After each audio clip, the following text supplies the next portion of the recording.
Morning students. हमारा जो इस लेक्चर में चल रहा है वो चल रहा है गाउस नियम एवं उसके अनुप्रयोग। बेहद इंपॉर्टेंट, बेहद आसान टॉपिक है जो कि माध्यमिक शिक्षा बोर्ड का बहुत वेरी मोस्ट टॉपिक है। आप मेरी तरफ से इस टॉपिक पर वेरी मोस्ट लिख लीजिएगा। 101% माध्यमिक शिक्षा बोर्ड में ये 4 नंबर का इसमें से क्वेश्चन पूछा जाएगा। ब्लूप्रिंट के आधार पर पेपर बनता है और उसी के आधार पर मैं आपसे बोल चुका हूं कि 101% 4 नंबर का क्वेश्चन आएगा, बेहद आसान। तो आज इस चैप्टर के अंतर्गत मेरा लेक्चर नंबर 2 स्टार्ट हो रहा है। तो लेक्चर नंबर 1 में मैंने क्या क्या पढ़ाया था वो मैं आपको बता दूं। उसमें मैंने आपको विद्युत फ्लक्स के बारे में बताया, इसकी डेफिनेशन लिखाई और इसका सूत्र मैंने आपको ड्राइव करवा दिया गया था और वो आ गया था फाई बराबर ई वेक्टर डॉट ए वेक्टर। ठीक है ना, ये आपने पढ़ लिया था, यहां तक कोई डाउट वाली बात नहीं है। अब इसको समझने से पहले एक बात समझी जाए, जरा हम इस पर चर्चा करें। तो देखो बेटा, यहां पर विद्युत क्षेत्र और क्षेत्रफल सदिश एक समान लिए गए हैं। पर्पज मतलब मीन्स इसका क्या हुआ? इसका मीन्स ये हुआ कि जब मैंने इस सूत्र को ड्राइव किया था वहां विद्युत क्षेत्र कैसा था? एक समान था। क्षेत्रफल कैसा था? एक सिमेट्रिकल, मतलब एक सतत था पृष्ठ उसका। ठीक है ना, असतत नहीं था। उसके लिए मैंने विद्युत फ्लक्स ड्राइव किया था तो वो फॉर्मूला मेरा ये आया। ठीक, तो अब हम बात करने वाले हैं एक इंपॉर्टेंट नोट यहां पर।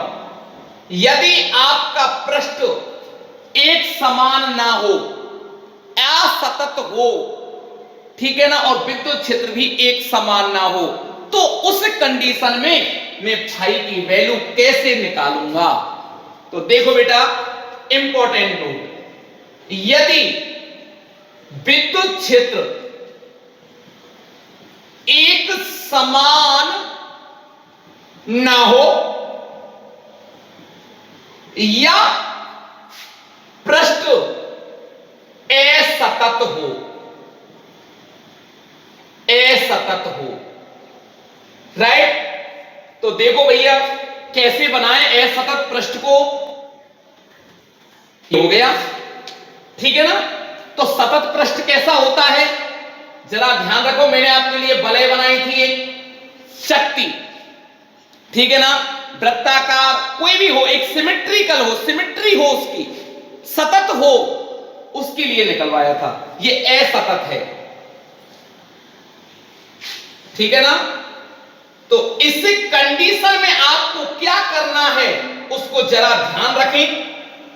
इस कंडीशन में बेटा आपको इस पृष्ठ को एक छोटे छोटे पार्टों में, कितना छोटा होना चाहिए?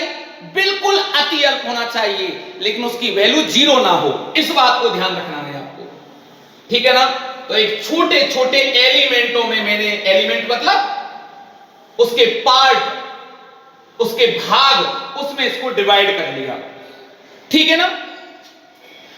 क्योंकि उस छोटे से भाग से अगर हम निकालना चाहें, छोटे से भाग के लिए कैलकुलेट करके, तो इसको हम क्या मान लेंगे कि इसका पूरा पृष्ठ इसी छोटे से भाग से मिलकर बना है, ऐसे छोटे छोटे भागों से, और हम इस छोटे से भाग के लिए निकालें, ठीक है ना।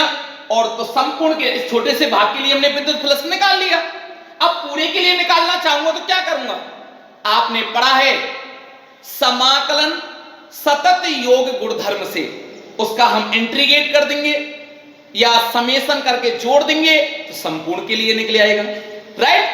तो हमने एक छोटा सा एलिमेंट ले लिया, इस पर समझना पूरी बात को मेरी को, एक छोटा सा पार्ट, छोटा सा एलिमेंट ले लिया और मैं यहां पर इस बात को मान करके ड्राइव कर रहा हूं कि पूरी ये असतत पृष्ठ लिख देता हूं मैं आपको, असतत पृष्ठ छोटे छोटे इस प्रकार के एलिमेंट से मिलकर बना है। ठीक, तो इसके लिए बेटा मैं क्षेत्रफल की दिशा नॉर्मली टू द सरफेस, पृष्ठ के तल के लंबवत मान लिया डीए वेक्टर। ये डीए अल्पांश का छोटा सा पृष्ठ है और ये पूरा इसी आकार का मिलकर बना हुआ है, DA DA DA DA DA DA DA DA DA DA DA, right.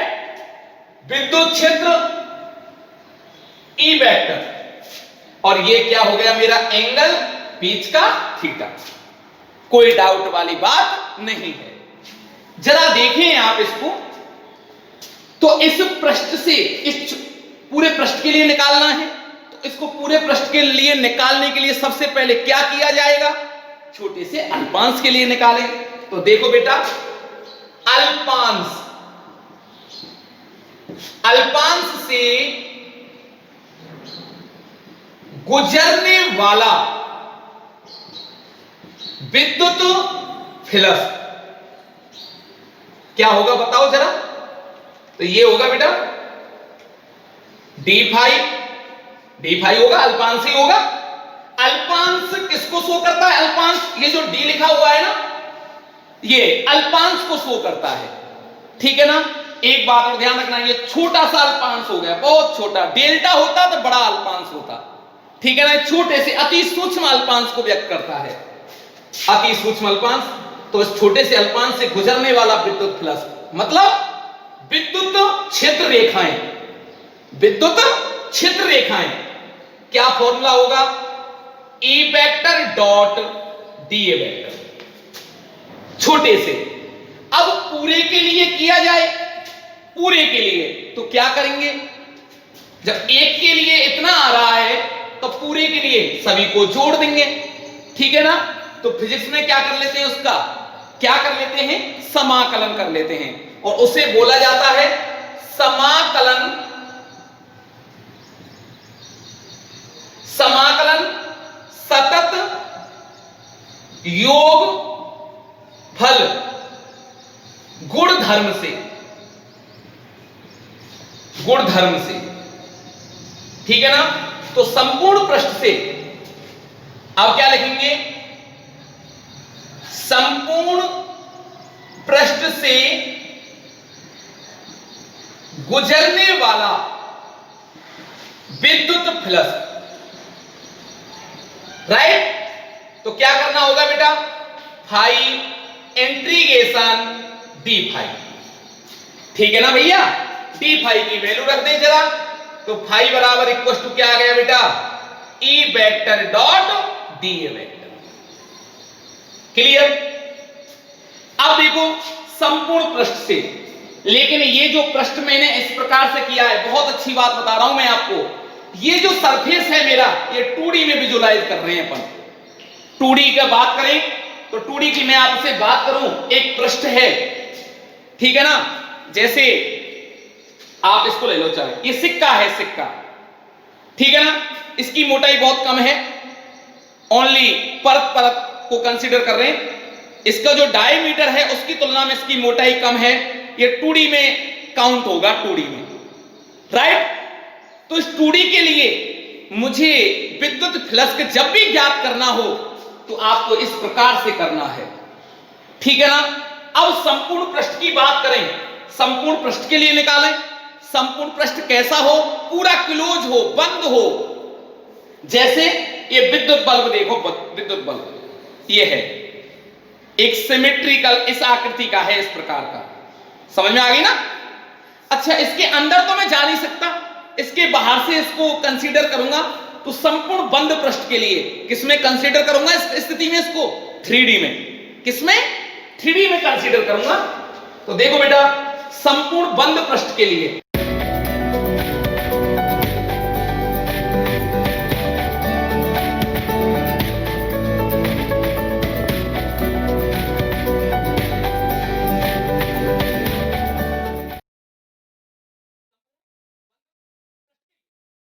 तो क्या किया जाएगा, संपूर्ण बंद पृष्ठ के लिए phi equal to close integration E vector dot dA vector. ये ध्यान रखना मेरे भैया जी, ठीक है मेरे प्यारे विद्यार्थियों, इस बात का विशेष ध्यान रखें कि जब भी सरफेस 3D में हो, किसमें हो बेटा, 3D में हो, तो आप उसके लिए हमेशा हमेशा क्या करोगे, क्लोज इंटीग्रेशन करोगे। और 2D में सरफेस दे रखा है तो उसके लिए ये इंटीग्रेशन लगाओगे। ये कॉन्सेप्ट आपका आज तक बिल्कुल क्लियर होना चाहिए, राइट, बिल्कुल क्लियर बेटा, इसलिए मैंने नोट में लिखाया है इसको। अब जरा देखें इसके मात्रक और विभव। तो बेटा ये तो मैं सिद्ध कर चुका था कि विद्युत फ्लक्स की एक अदिश राशि है, क्योंकि दो सदिश राशियों का डॉट प्रोडक्ट, दो सदिश राशियों का डॉट प्रोडक्ट हमेशा हमेशा कौन सी राशि प्राप्त होती है, अदिश राशि प्राप्त होती है। तो इसके मात्रक विभव देखें, मात्रक और विभव।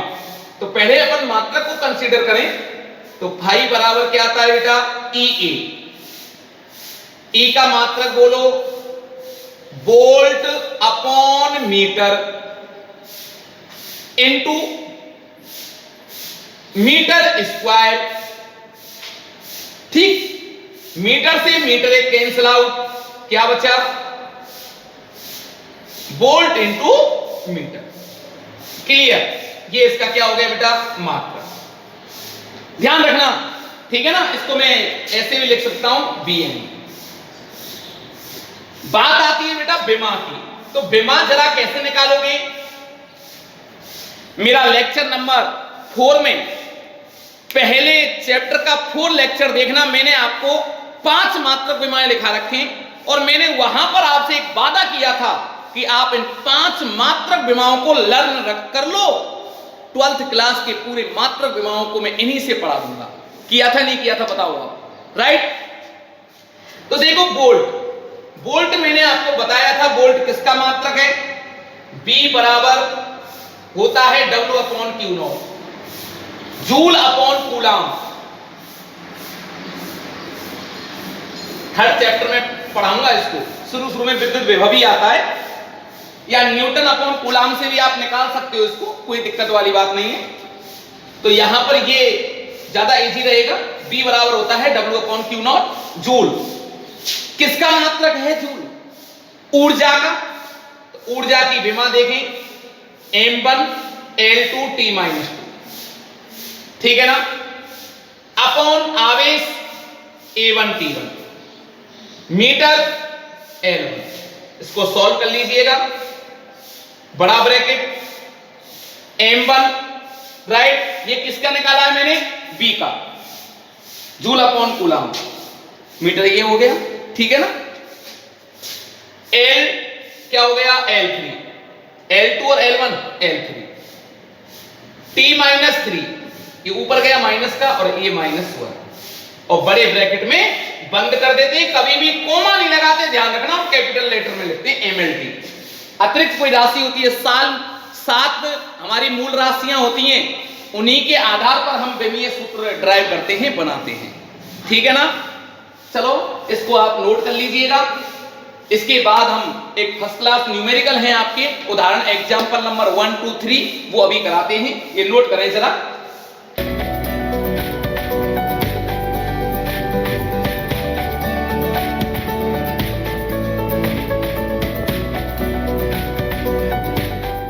आपके चैप्टर नंबर 2 का पहला एग्जांपल बहुत शानदार है। ये क्वेश्चन काफी बार पूछ लिया गया है, ठीक है ना, जरा ध्यान रखना। देखो बेटा क्या क्या दे रखा है, वो मैंने क्वेश्चन लिख दिया है। ई मात्रक से पहचाना करो प्रत्येक राशि को, इस बात का विशेष ध्यान रखें। तो देखो बेटा क्या दे रखा है, पहले लिख लेंगे अपन, गिवन दैट, राइट।